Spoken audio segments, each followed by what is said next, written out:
Today we're going to be taking a look at the three major eras of software design that Apple has used for iOS over the years. So throughout 18 years and 19 versions of iOS, they can all be broadly categorized into three eras defined by their design philosophies. First, we'll take a look at the old school Steve Jobs era design of iOS that launched with the original iPhone. So that represents 2007 through 2012 with iPhone OS 1 through iOS 6. And this design is often referred to as the Skeuomorphism era, which is basically just a fancy way of saying that the design elements look like real-life objects. Then we'll move on to the longest era of iOS design, which ran through iOS 7 through iOS 18. That started in 2013 when Apple moved to the very flat and modern look with translucency. And since that era was so long, spanning 11 years, we'll also discuss a half step that Apple took along the way with iOS 11 in 2017. But lastly, we will get into the newest iOS design era that just launched recently with iOS 26. And of course, this era will be known for its liquid glass design. So starting off here with iPhone OS 1 back in 2007. And first off, you may be kind of confused as to why I am calling it iPhone OS instead of iOS. And that's just because Apple did not simplify that naming scheme until 2010 with iOS 4. But taking a closer look here, as I said, this design is known as skeuomorphism. And this design philosophy can be traced back to the 1980s when Apple was using it on their Mac computer software. So in that way, this design really is associated with Steve Jobs. Other phones and smartphones around 2007 were also using this philosophy. And this design philosophy was really strategic to use back then, just because a lot of these technologies were really still in their infancy, so it was important that they were approachable to the average consumer. So there's just little touches of realism everywhere in this software. For example, the Notes application here looks like a yellow legal pad. The camera icon looks like an actual lens, and it has blades here that open up when you start the application. The built-in YouTube application icon looked like an old-time TV. And a lot of the application icons kind of had this gloss reflective look across the top. Also, you'll see the dock down here kind of has this faux metal look. And there were plenty of other really cool touches, like the settings icon here that looks like gears. The calculator application here has very lifelike looking buttons. And of course with skeuomorphism, we cannot ignore the sounds that came along with it. So here's the scrolling sound,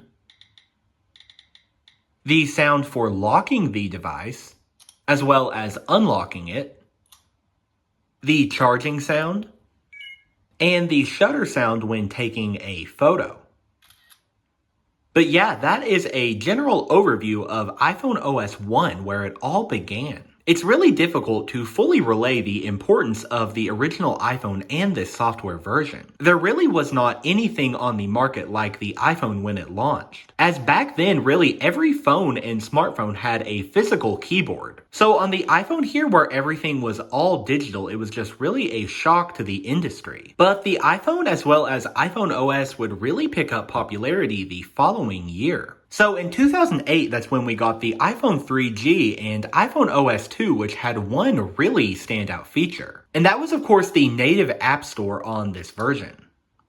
So as you'll see here on the home screen, really similar to iPhone OS 1, but just with that App Store added. There was a slightly new look for the iTunes Store to be in line with the App Store, plus the Calculator app got a new look, and there was now a dedicated Contacts application. But yeah, the App Store really just changed how we use the iPhone. The logic with the original iPhone on iPhone OS 1 is that you could download web applications. Basically, that would just give you a bookmark to a website on your home screen. But of course, that was nowhere near as intuitive as the built-in App Store. But other than that additional functionality from the App Store, there was not much visually changed in this version. In 2009, we got iPhone OS 3 with the iPhone 3GS. This version brought the new Voice Memos app, which has a very cool skeuomorphic look with this real microphone. And there was also now a compass that was exclusive to the iPhone 3GS. This one is also really skeuomorphic with the physical compass on your screen and a wooden background. In 2010, we got iOS 4 on the iPhone 4. As you'll see with this version, there was now the ability to have a wallpaper for the home screen. There was also a new reflective style dock that was reminiscent of what was being used in macOS. So gone was the old metal style dock with iPhone OS 1 through 3. And iOS 4 brought the introduction of a new skeuomorphic element known as linen. So that material was used for the background in the new folders available in this version. And not only was it used in the folder interface, it was also used in the new multitasking screen. So yeah, I think the linen here looks really cool on iOS 4. Another new app for iOS 4 here was Game Center. And this is another incredibly skeuomorphic application. It kind of mimics a pool table with the felt background here and wooden details. Then moving on to the 2011 iPhone 4S, this was sadly the year that Steve Jobs passed away. But iOS 5 brought a few more skeuomorphic elements. So there was a new reminders app with this dark textured background. There was a newsstand folder on the home screen that was super skeuomorphic with these wooden look bookshelves. iCloud was also new for this version, and it has a really cool metal icon. But the big hallmark feature for the 4S as well as iOS 5 was Siri. And Siri carried on that linen skeuomorphic element. What version of iOS am I running? You're running iOS version 5.1.1. And in 2012, we would see the very last revision of a skeuomorphic iOS with iOS 6 that launched on the iPhone 5. So this version is likely what many of you think of when you hear the word skeuomorphism or old school iOS. So naturally, with this being the last skeuomorphic version, it is the most refined iteration. And it was cool how here on the iPhone 5 that got the display increase, you got an extra row of applications. There was a new passbook application for this version which has a nice skeuomorphic icon. However, it's a bit interesting because once you launch this, it has more of a flat and modern look like we would get with iOS 7. But anyway, yeah, iOS 6 is pretty much legendary. I forgot to mention back with iOS 5 we got the notification center which also shared a linen background. We sadly lost the built-in YouTube app with iOS 6, and Apple switched out the Google Maps application for their own in-house designed maps. That new Maps app had a notoriously problematic launch. There was also a new settings icon for iOS 6. However, the whole classic skeuomorphism era came to an end in 2013 when Apple brought in iOS 7. So this launched on the iPhone 5S as well as iPhone 5C. And it switched out the real-life textured and 3D elements for a much more flat, minimalist, and modern look. There were a lot of 3D effects for this version, so the app icons kind of moved slightly to give a floating appearance on the home screen. There was also quite a bit of translucency, so say here with the control center, which the control center itself was all new for iOS 7. This was so helpful because there was now a built-in flashlight control as well as screen brightness without having to go all the way into settings. There was also a new multitasking interface where you would get full screen previews of your application windows. That was a big difference from iOS 6 where you would only get a preview of the icon. And it was much more simple to close them out on iOS 7 as you just had to swipe up. But doing so on iOS 6 required two steps, first holding them down and then pressing these small minus buttons. There was also a new swipe back gesture in iOS 7, so if you were in an app like Settings or Safari and you were deep in a menu, you could just swipe the edge of the screen to go back. That was just not present at all with iOS 6. But yeah, really between these two versions, it is just a night and day difference. So that linen style background that was so many places with iOS 4 through 6 was just completely gone. As were the wooden bookshelves, the opening blades on the camera, the felt and wooden design of Game Center, the legal pad design for notes, and of course the real-life microphone from voice memos. One more point between these two though, CoverFlow in the music app had this look with iOS 1 through 6, and it had this look with iOS 7 through 8. So I've always missed this older look for that feature. And as much as it is nostalgic to look back on the skeuomorphic iOS versions, I think iOS 7 still looks pretty good, and it was necessary for Apple to modernize their look. We got a very slight update in 2014 with iOS 8. So this was the first version for the larger screen iPhones with the 6 and 6 Plus. The iBooks and Podcasts app were now installed by default, and there was a new health application. There was also a slightly refreshed look for the control center, as well as for the multitasking screen. You would now get your recent contacts on the top. And for the iPhone 6 models, there was something called reachability, where you could lightly click the home button to bring the content down. Then in 2015, we got iOS 9. This version brought a new system-wide font called San Francisco, which was Apple's in-house design. With previous versions, they were using the Helvetica New font. For iOS 9, there was a new News application, and there was a new look for multitasking. The application cards now kind of overlapped themselves, and they went to the left instead of the right. And for the iPhone 6s models, there was a whole new element to the UI known as 3D Touch. So if you would press certain elements with extra force, you would gain additional options. You could do so on application icons, and you could also do so on the edge of the screen to bring up multitasking. And you could do it on the keyboard to move around your cursor.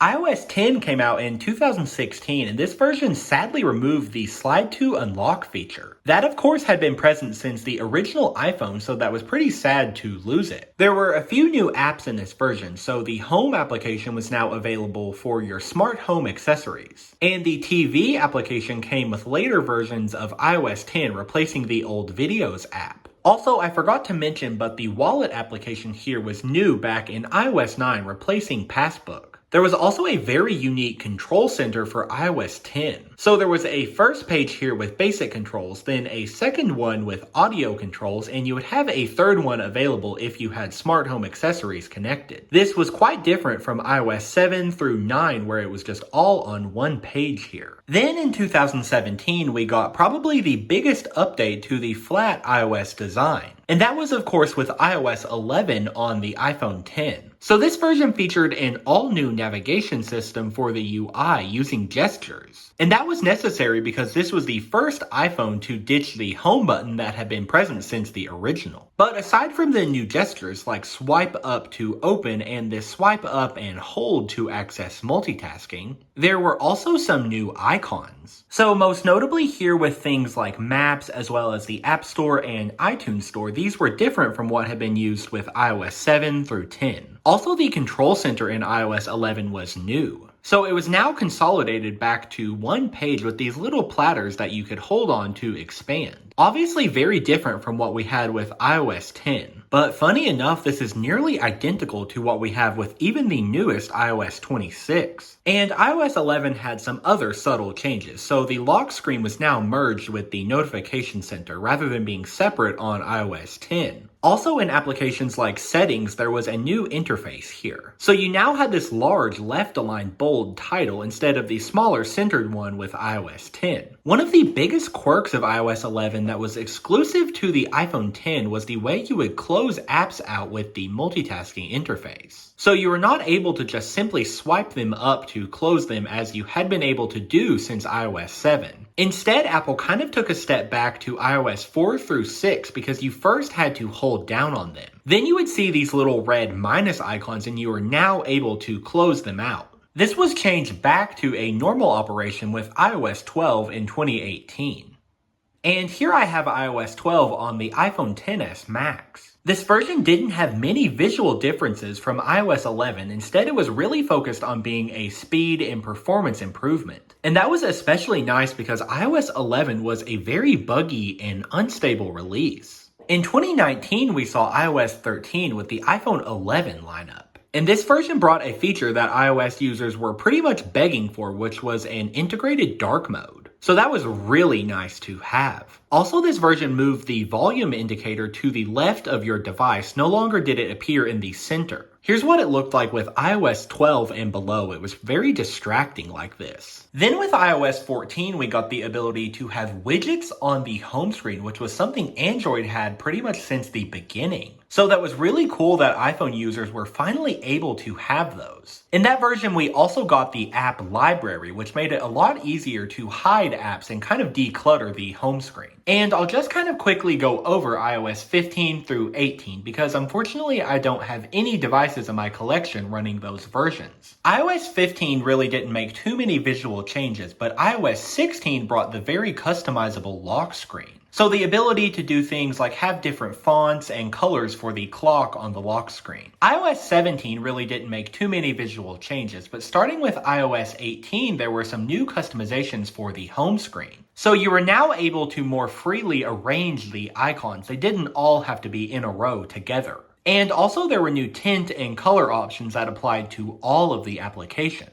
But now that brings us to today, where we have iOS 26 with the iPhone 17 lineup. So this version brought a simplified numbering system for the versions. So as this version came out in 2025, it's called iOS 26 for the following year. And it brought the biggest visual redesign to iOS that we've seen since iOS 7 in 2013. So this new era we've just went into is known as liquid glass. And that's because many elements in the UI have this effect that refracts light like real glass. So that's especially cool to look at when doing things like pulling down the notification center. It also works in applications like music, where you can kind of slide these little toggles on the bottom menu bars. And overall, this liquid glass design feels more fitting for these devices that do not have home buttons. As before with iOS 18, there were still some kind of squared off things around the edges that were left over from older versions. And there's a cool sense of elasticity here in iOS 26, say for example when I pull my finger around on this indicator for the control center. Every app icon has been refreshed for this version, and they have an interesting effect when you tilt your device around the edges. And there's also a cool liquid glass effect for the wallpapers on these new devices. One of the most interesting things I find about iOS 26 is that it almost feels like a step backward in a good way. So while it's not a complete night and day difference like we had from iOS 6 to iOS 7, it's still really cool to have, and even though it may sound kind of weird, it feels like they injected a little bit of life back into iOS. Just because the light refracting quality of liquid glass feels like something from the real world that Apple is injecting back into a digital software.